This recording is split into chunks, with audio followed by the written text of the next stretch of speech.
پیدائش اس کا 21واں باب جو 34 آیات پر مشتمل ہے۔ اور خداوند نے جیسا اس نے فرمایا تھا سارا پر نظر کی، اور اس نے اپنے وعدے کے مطابق سارا سے کیا۔ سو سارا حاملہ ہوئی، اور ابراہیم کے لیے اس کے بڑھاپے میں اسی معین وقت پر جس کا ذکر خدا نے اس سے کیا تھا اس کے بیٹا ہوا۔ اور ابراہیم نے اپنے بیٹے کا نام جو اس سے سارا کے پیدا ہوا اسحاق رکھا۔ اور ابراہیم نے خدا کے حکم کے مطابق اپنے بیٹے اسحاق کا ختنہ اس وقت کیا جب وہ 8 دن کا ہوا۔ اور جب اس کا بیٹا اسحاق اس سے پیدا ہوا تو ابراہیم 100 برس کا تھا۔ اور سارا نے کہا کہ خدا نے مجھے ہنسایا، اور سب سننے والے میرے ساتھ ہنسیں گے۔ اور یہ بھی کہا کہ بھلا کوئی ابراہیم سے کہہ سکتا تھا کہ سارا لڑکوں کو دودھ پلائے گی، کیونکہ اس سے اس کے بڑھاپے میں میرے ایک بیٹا ہوا، اور وہ لڑکا بڑا اور اس کا دودھ چھڑایا گیا۔ اور اسحاق کے دودھ چھڑانے کے دن ابراہیم نے بڑی ضیافت کی۔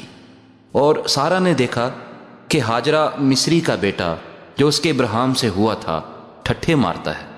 تب اس نے ابراہیم سے کہا کہ اس لونڈی کو اور اس کے بیٹے کو نکال دے، کیونکہ اس لونڈی کا بیٹا میرے بیٹے اسحاق کے ساتھ وارث نہ ہوگا۔ پر ابراہیم کو اس کے بیٹے کے باعث یہ بات نہایت بری معلوم ہوئی، اور خدا نے ابراہیم سے کہا کہ تجھے اس لڑکے اور اپنی لونڈی کے باعث برا نہ لگے۔ جو کچھ سارا تجھ سے کہتی ہے تو اس کی بات مان، کیونکہ اسحاق سے تیری نسل کا نام چلے گا، اور اس لونڈی کے بیٹے سے بھی میں ایک قوم پیدا کروں گا، اس لیے کہ وہ تیری نسل ہے۔ تب ابراہیم نے صبح سویرے اٹھ کر روٹی اور پانی کی ایک مشک لی اور اسے ہاجرہ کو دیا، بلکہ اسے اس کے کندھے پر دھر دیا، اور لڑکے کو بھی اس کے حوالے کر کے اس سے رخصت کر دیا۔ سو وہ چلی گئی اور بیرسبا کے بیابان میں آوارہ پھرنے لگی۔ اور جب مشک کا پانی ختم ہو گیا تو اس نے لڑکے کو ایک جھاڑی کے نیچے ڈال دیا، اور آپ اس کے مقابل ایک تیر کے ٹپے پر دور جا بیٹھی، اور کہنے لگی کہ میں اس لڑکے کا مرنا تو نہ دیکھوں۔ سو وہ اس کے مقابل بیٹھ گئی اور چلا چلا کر رونے لگی۔ اور خدا نے اس لڑکے کی آواز سنی، اور خدا کے فرشتے نے آسمان سے ہاجرہ کو پکارا اور اس سے کہا، اے ہاجرہ، تجھ کو کیا ہوا؟ مت ڈر، کیونکہ خدا نے اس جگہ سے جہاں لڑکا پڑا ہے اس کی آواز سن لی ہے۔ اٹھ اور لڑکے کو اٹھا اور اسے اپنے ہاتھ سے سنبھال، کیونکہ میں اس کو ایک بڑی قوم بناؤں گا۔ پھر خدا نے اس کی آنکھیں کھولی، اور اس نے پانی کا ایک کنواں دیکھا، اور جا کر مشک کو پانی سے بھر لیا اور لڑکے کو پلایا۔ اور خدا اس لڑکے کے ساتھ تھا، اور وہ بڑا ہوا اور بیابان میں رہنے لگا اور تیر انداز بنا، اور وہ فاران کے بیابان میں رہتا تھا۔ اور اس کی ماں نے ملک مصر سے اس کے لیے بیوی لی۔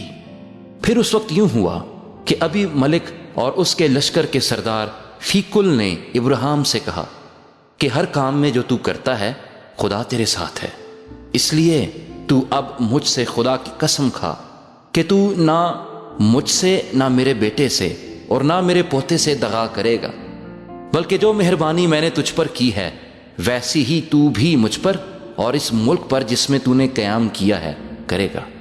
تب ابراہیم نے کہا، میں قسم کھاؤں گا۔ اور ابراہیم نے پانی کے ایک کنویں کی وجہ سے جسے ابھی ملک کے نوکروں نے زبردستی چھین لیا تھا ابھی ملک کو جھڑکا۔ ابھی ملک نے کہا، مجھے خبر نہیں کہ کس نے یہ کام کیا، اور تو نے بھی مجھے نہیں بتایا، اور نہ میں نے آج سے پہلے اس کی بابت کچھ سنا۔ پھر ابراہیم نے بھیڑ بکریاں اور گائے بیل لے کر ابھی ملک کو دیے، اور دونوں نے آپس میں عہد کیا۔ اور ابراہیم نے بھیڑ کے 7 مادہ بچوں کو لے کر الگ رکھا۔ اور ابھی ملک نے ابراہیم سے کہا کہ بھیڑ کے ان 7 مادہ بچوں کو الگ رکھنے سے تیرا مطلب کیا ہے؟ اس نے کہا کہ بھیڑ کے ان 7 مادہ بچوں کو تو میرے ہاتھ سے لے، تاکہ وہ میرے گواہ ہوں کہ میں نے یہ کنواں کھودا۔ اسی لیے اس نے اس مقام کا نام بیرسبا رکھا، کیونکہ وہیں ان دونوں نے قسم کھائی۔ سو انہوں نے بیرسبا میں عہد کیا۔ تب ابھی ملک اور اس کے لشکر کا سردار فیکل دونوں اٹھ کھڑے ہوئے اور فلسطینیوں کے ملک کو لوٹ گئے۔ تب ابراہیم نے بیرسبا میں جھاؤ کا ایک درخت لگایا اور وہاں اس نے خداوند سے جو ابدی خدا ہے دعا کی، اور ابراہیم بہت دنوں تک فلسطینیوں کے ملک میں رہا۔